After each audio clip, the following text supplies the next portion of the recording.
The great Yogi Berra said, "It is tough to make predictions, especially about the future." Let that sink in a little bit. Hi, I'm Nancy Martinez, and I am your host here at LBR Talks, where we talk about how to enhance and elevate your business through leadership and business practices. In today's episode, I'm super excited to have Jason Lenz, who's our director of all customer channels here at Lenz Roses, and his vast experience to talk about forecasting or predictions and how to do it and why it's important for the success of your business. So let's just jump into my conversation with Jason.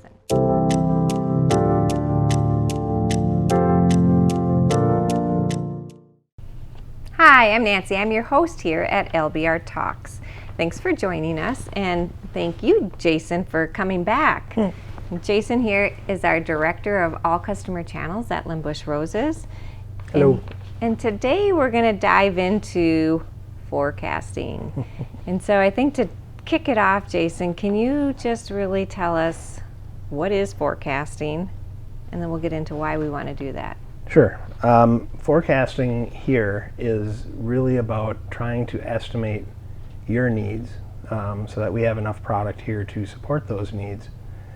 And it breaks down into multiple different levels, including what we grow, but we also plan our internal labor based on what those forecasts are. So we need enough bodies here as well as enough product in order to get you guys what you need on time. So what we're doing is we're predicting what our customers will want from us at any given time. And we look at weeks here, week by week. We work on weeks. We start at a year. Basically, we make a goal for the year, and then we break that down into a budget by week.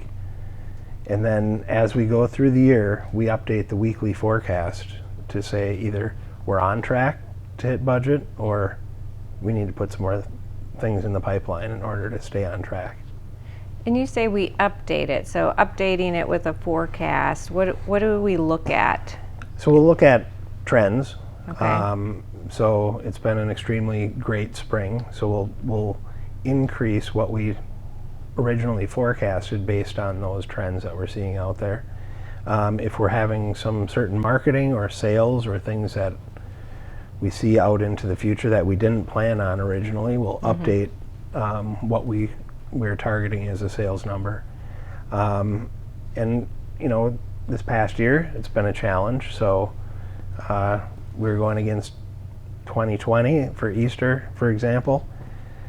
Those were not comparable numbers. So we actually used a combination of 2019 plus trends to create a forecast to try and have enough product for our customers. And we needed to do that because of the pandemic. Consumption was different last Easter. So we went back to 2019, then kind of looked at where we're trending right now, real time, in making our budget. Right, and it's even more important right now, we're finding, to be out that far because of the leniency in product out there. So being able to forecast further out and give our vendors more information sooner gets us a little more in the front of the line of having, again, what you guys are in need of. And how easy is it to forecast? I have to tell my boss that I'm wrong every week.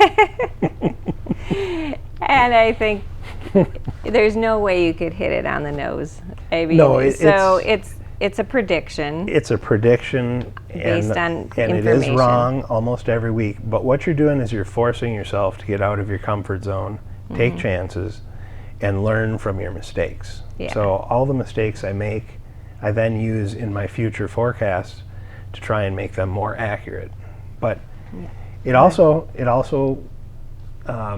tells you if you're on track in the long term, or if you need to put more little impactful things into your day-to-day or weekly plan to get you up to the level that you're wanting to get to. The goal. The goal. Your annual goal, right? So there's this quote by Yogi Berra that I think is great. And he says, it's tough to make predictions, especially about the future. He's right. So it is kind of a joke. I mean, and we talk about this invisible crystal ball, and I'm sure you've all had that too, especially when it comes to like holidays and things like that. You want to be as close to on track as possible. Right.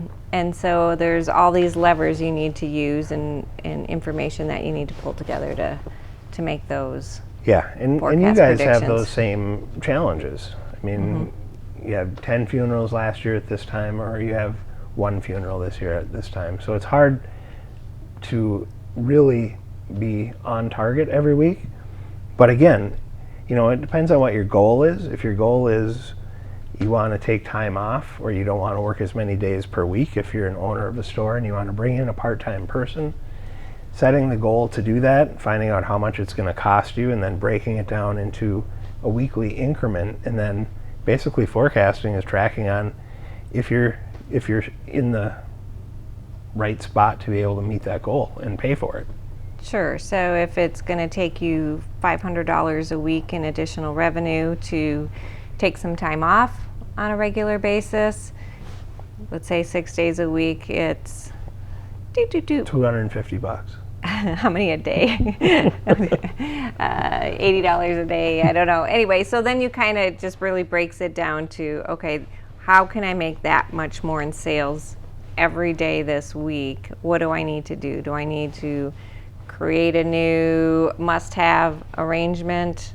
Do I bring in a lot of little fun pick-me-up things that are easy for giftables that people want, or what is it? Do I do a hands-on class every month? Do I do? And have it pay do for I it. partner with another local business? It brings in X amount of revenue. Yeah. So- Yeah. So the forecast helps you think about what you need to do to make it happen. Both what you need to do and how it's going.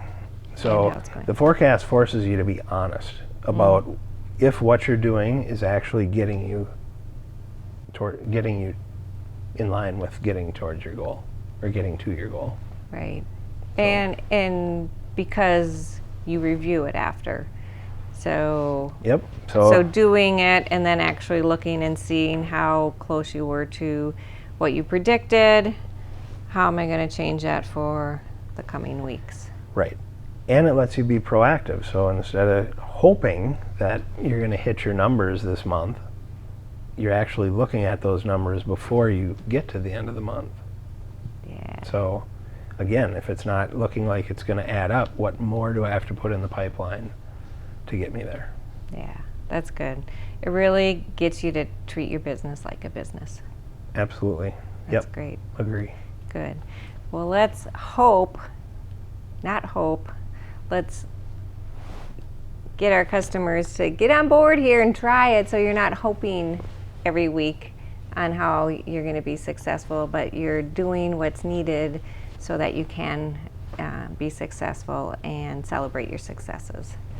Absolutely. What are those impactful things that you can concentrate on that will show the results and that you can forecast in a way that shows you you're going to hit your goals at the end of the month or year?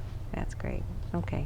Well, Chief Forecaster here at Limbush Roses, thank you for joining us again. Thanks for having me. Really appreciate that you took the time. Thank you, our business partners out there, for tuning in again and choosing to listen to grow and learn and elevate your businesses.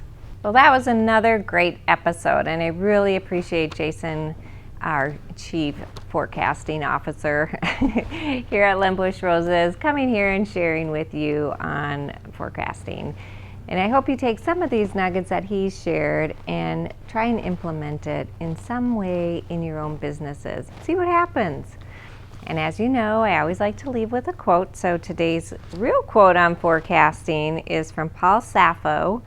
And he says, "The goal of forecasting is not to predict the future, but to tell you what you need to know to take meaningful action in the present." That's really what Jason talked about, is like really looking at the here and now, making adjustments in what actions do you need to do in order to hit your goals. So, like I said, I hope you do experiment, continue, or enhance what you're doing with your forecasting so you can take meaningful actions and hit your goals.